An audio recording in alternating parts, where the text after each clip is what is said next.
Wake that ass up. Early in the morning. The Breakfast Club. Yep, it's the world's most dangerous morning show, The Breakfast Club. Charlamagne the God, Angela Yee. We have a guest here. She hails from Charleston, South Carolina. She is running for President of the United States of America as an independent. And she has a book out called Audacious Prayers for World Changes. Miss Jade Simmons. Jade, what's happening?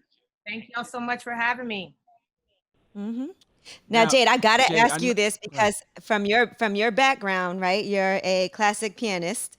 What made you decide that you wanted to run for president? Well, it's something we've been thinking about, my family and I, for quite a few years. I would say since about 2015. And the key was, when was the best time? People keep saying, why did you jump in so late? But the truth is, I've been here since January.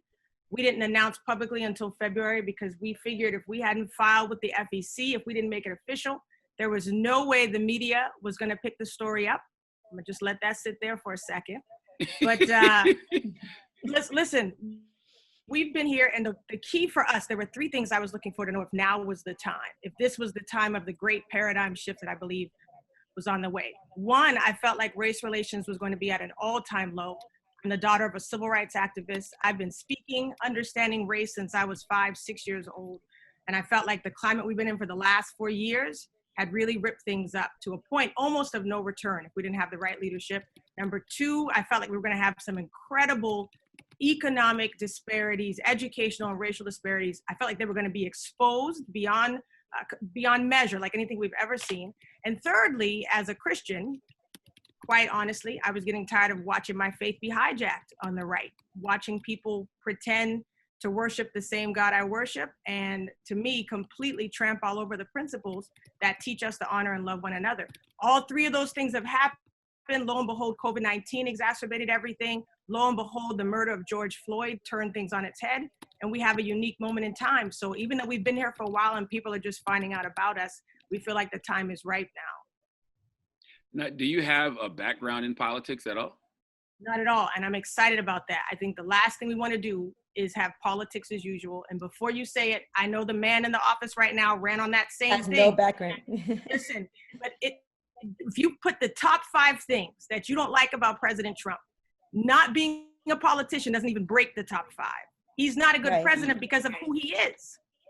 You know, his failings have nothing to do with politics. I think we're watching him live out in leadership the same way he's lived his life. And so what I've been telling people is hold us accountable. Look at how we've lived and you'll see how we're going to lead.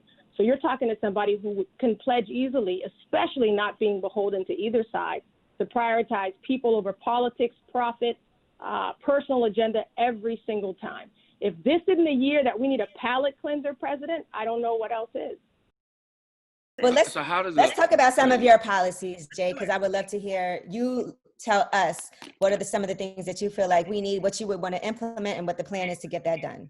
Yeah, you know, we have universal buy-in right now that systemic injustices exist. It took us centuries to get here, but now we do. So what we have to have now is a president who's not only a president for all, which I would proudly be, but we have to have a president who's unapologetically a champion for the African-American community and for historically underserved communities. So if you go to operationrestoration2020.com, you'll see I'm not playing around.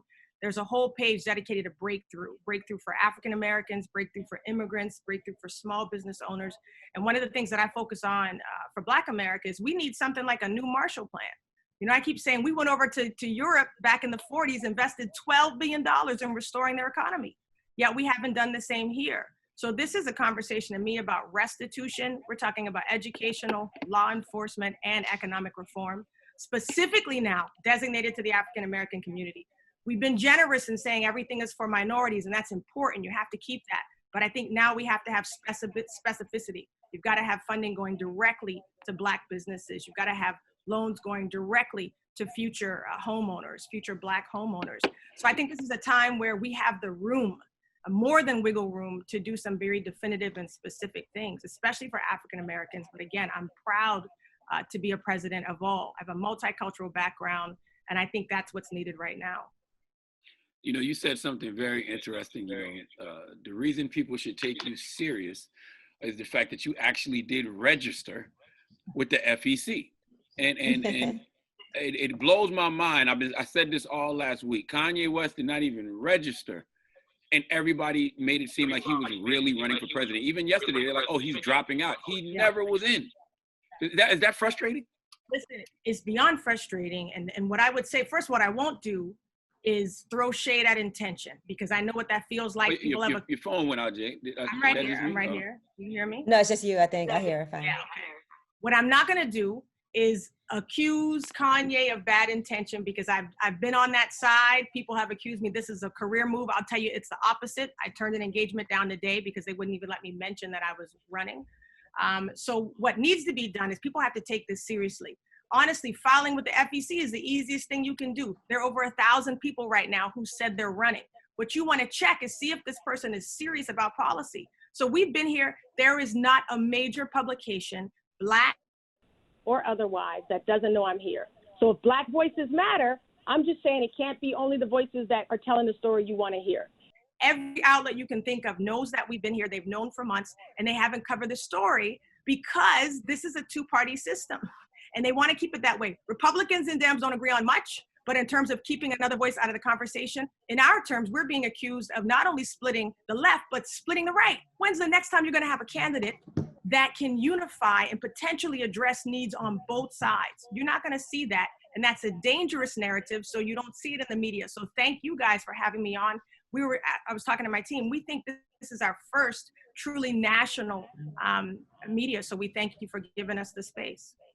You know, Jade, I'd be curious to ask you, as far as being a woman, right, and running for president, because we still live in a very sexist country. We saw that when Hillary Clinton was running. We saw that when Kamala Harris, Elizabeth Warren, just the issues that they had to deal with as they were in the running to be the nominee. So I want to know what your thoughts are and how you feel being a woman, and not just a woman, but a Black woman running for president in this country. How challenging is that? I'm going to tell you what has not been as challenging was being a woman. What's been challenging is the lack of support I've seen from my own community.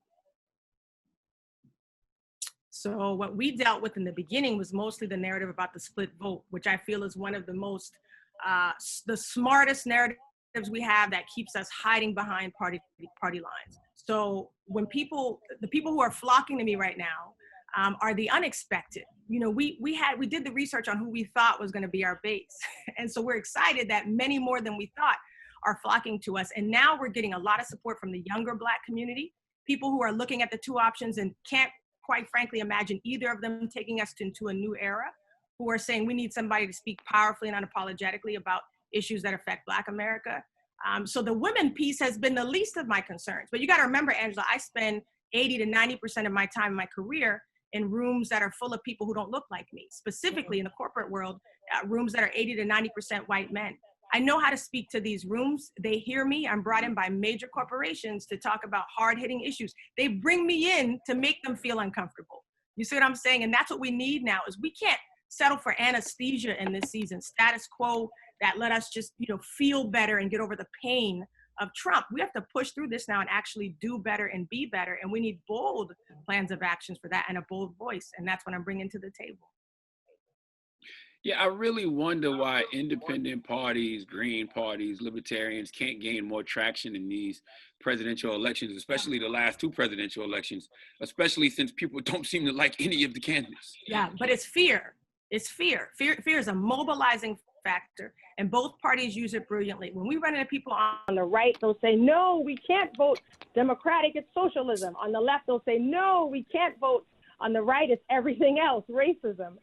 And so those two things alone keep us, cornered in our parties. But here's the question you got to ask. Is the side you're standing behind so hard really standing behind you? My Christian friends, isn't your moral high ground being eroded every day that president gets up to speak? What fruits of the spirit does he practice? On the left, come on, if this is the party of diversity, how did we still end up with two older white gentlemen at the top of the ticket? Word. And why is it being dangled in front of us like a carrot to potentially have a female, to potentially have a person of color, and so they understand that for the most part on either side, we're not going anywhere. And so they feel entitled to our vote, and then they don't have to serve us. What we're running to in the street are people who are saying they're tired of it.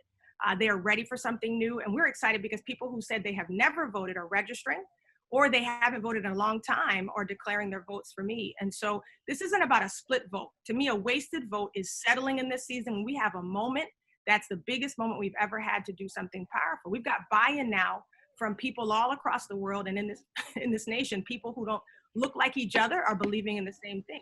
That's too powerful of a moment to waste on doing the same thing as usual. You know, how does a limited political background put you at an advantage? You know, one of the major things that I believe the next president is going to have is they're going to have to be a stellar communicator. They're going to have to hear between the lines, read between the lines in terms of national conversation as well as international. And they're going to have to bring to the table creativity and collaboration. My earlier career as an artist has me prepared for that in ways you can't even imagine. The policies that we've come up with, people are saying, we've never heard of that before. And these are longtime political people who say, we haven't talked about it that way. For instance, if you're passionate about being pro-choice and you're passionate about being and you're somebody else who's passionate about being pro-life, you never thought you'd see eye to eye on that issue. But we talk about being pro-human. In other words, for my pro-life friends, if we're serious now about seeing the abortion rate decrease, you can't just say you're outraged about the baby in the womb, not care about the babies dying at the border, the people dying at the border, not caring about the knees on the necks of George Floyd, and claim to be for life. If we're pro-choice now, we have to say, what about reproductive possibility? Can we make sure more Black women are not dying in the birthing room? Can we make sure that there's not higher infertility rates in the VA? These are issues that. And can we take care of those children once they're born and make sure that they're okay instead of just saying, oh, listen, you're right, Angela. How can you say you're pro-life and you take away SNAP in the middle of COVID-19? It doesn't add up. And so what we're doing is we're holding both sides accountable. Let's stop the stalemates, which people are still dying, by the way, no matter what you think about immigration, whether you're saying put a wall up or whether you're saying let's help the people, and all those two parties are doing are fighting, people are still dying at the border. And that's what continues to happen when you have the two parties really angling for position, passing bills that are performance art. I know I'm a concert artist. That's what they're doing. They're not really producing for us. So Charlamagne, what you said is the diversity of my background adds to the diversity of this moment. We don't need a politician who's going to talk out of both sides of their mouth. If I came to the table, 20 years politician on one side, you better believe the other side immediately thinks I'm against them. But this what about time, defund the police? What are your thoughts on that? Well, first of all, I think we have to be so careful about these phrases that get hijacked. We're talking about reallocation of funds that has been a discussion for a long time. Defund the police is nothing radical, but the way that we've allowed already the right to hijack that phrase already takes away from just the marketing and the potential for this to go through powerfully. We're talking about crisis intervention teams now. We're talking about sending the right people to the right situations. You know, there was a case where a guy had a mental breakdown. He had a weapon, but with them on the scene was not only the police, social workers, EMT. They got the weapon from him. They gave him medicine on the spot and fed that man and de-escalated the situation. That's what we're talking about. We're talking about allocating funds powerfully so that we're not fueling the school to prison pipeline. So that when you tell people, pull yourself up by your bootstraps and be a productive member of society, they've actually got a pathway to do that. So I believe now we have to be smart in the words that we use. We have to not allow our rhetoric to be hijacked and manipulated against us, and talk about the issue so people can really be served and communities can really be served. So it's a time, Angela, for a restructuring, a reconstruction of the law enforcement system. That includes police brutality, but if we stop there and don't do education and the economy, then we haven't really gained much ground.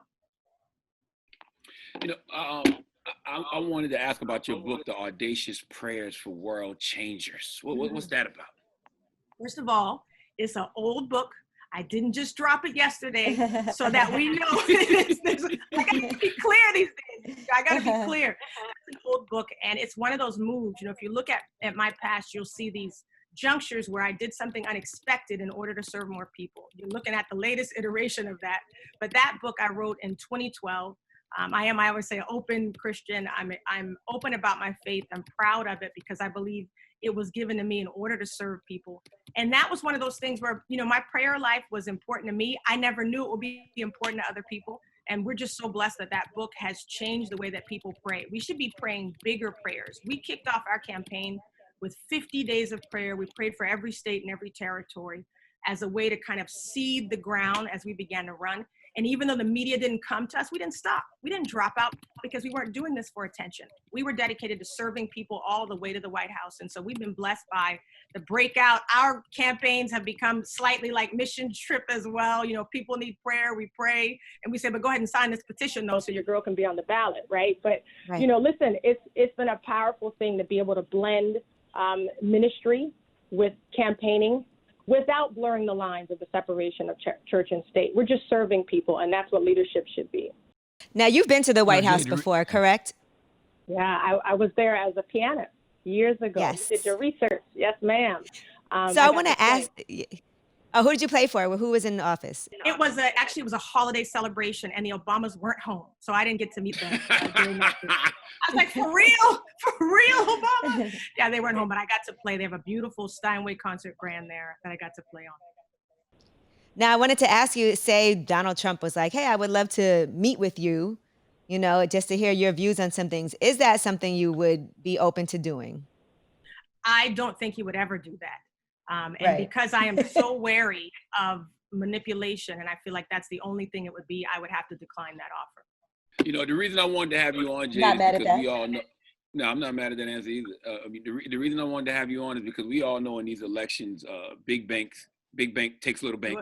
They always say you need $1 billion to get into the White House, but sometimes you have people who run who just need to be heard, who have something to say, and I feel like that's you. Listen, I appreciate it.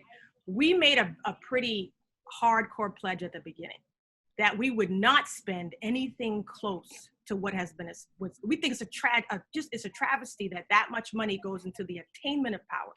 And everybody else who dropped out to this point, that money's just gone. And so if these are people who are saying they're serving people, do you know how many homeless rehabilitation centers we could have built with just Donald Trump's war chest alone, with Bernie Sanders' war chest alone? So Bloomberg. Come on. Yeah. Here's the thing. People got upset with me because I didn't have a lot of money. You can't be serious. You're not a billionaire. But then they got upset with him because he was a billionaire and got a lot of money. So we don't bow down to hypocrisy in this season. You know, we always say, if you're wondering where our money comes from, you can go to Operation Restoration 2020.com and donate right there, because we have pledged to really be a campaign powered by people. You're going to see me in the streets here gathering petitions. You can already vote for me in 42 other states. You'll be able to vote for me in 42 other states. But we're here in South Carolina. We head to North Carolina because those are states where we have to gather signatures. And so the funding that has come in helps us for each of these trips. But we've pledged, and I've worked with some serious corporations, and many of them are from the demonized industry. So we didn't want to have money in our coffers that would make you have to wonder where I really stood. So that was a hard pledge to take, but we're sticking by it. And we do believe when people hear what we're saying, more are gravitating toward us, and the political spectrum that we are reaching, it's astounding. We believe it's history making. Give them the website, Jade. www.operationrestoration2020.com. We would love your support. We'd also love your help in spreading the word. We're waiting for our D-Nice moment. You know what I'm saying? Where overnight, everything just blows up. But we ask you to look into it because we know that the things we're proposing serves more people than ever before. So we're serious about this and we're not going anywhere. So check us out. Yeah, I think it's disgusting that the media, won't even give you a voice, won't even give you a chance to be heard. I think that's extremely whack. Well, we also think it's very promising. It must mean they see something worth being worried about. So we know that when it gets out there and the right people hear us, and we know it every day on the streets, we see it. So we believe more are going to come around, and then we're going to shame them and say, you know, we were on the Breakfast Club and you haven't covered us yet. So we'll let them know today. One more thing, Jade, I don't know if you want to discuss this or not, but feel free to. Didn't Mr. Kanye West reach out to you? He did reach out to me. And as a matter of integrity, I promised him I would not share any of our conversation in the media. But I will say this. I was touched by a genuine heart of someone who wanted to do well.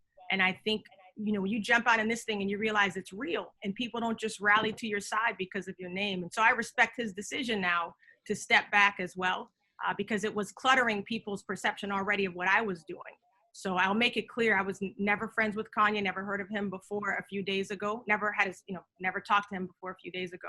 Right. So I was, you know, it was cool that he reached out, but I told him this thing here was serious, and that if he was serious, he needed to do it justice, you know, and really put stuff out there. So that's all I'll say about that. But he did reach out. So Sunday service coming soon with you guys. That, that would be cool. But again, it's not the reason I'm running for office. I've been here for months. So let's keep it clear now. Let's keep it real clear. Okay, gotcha. I just want to help you keep elevating your voice, Jade, in whatever way I can, because I think that you have a very bright future in a public service.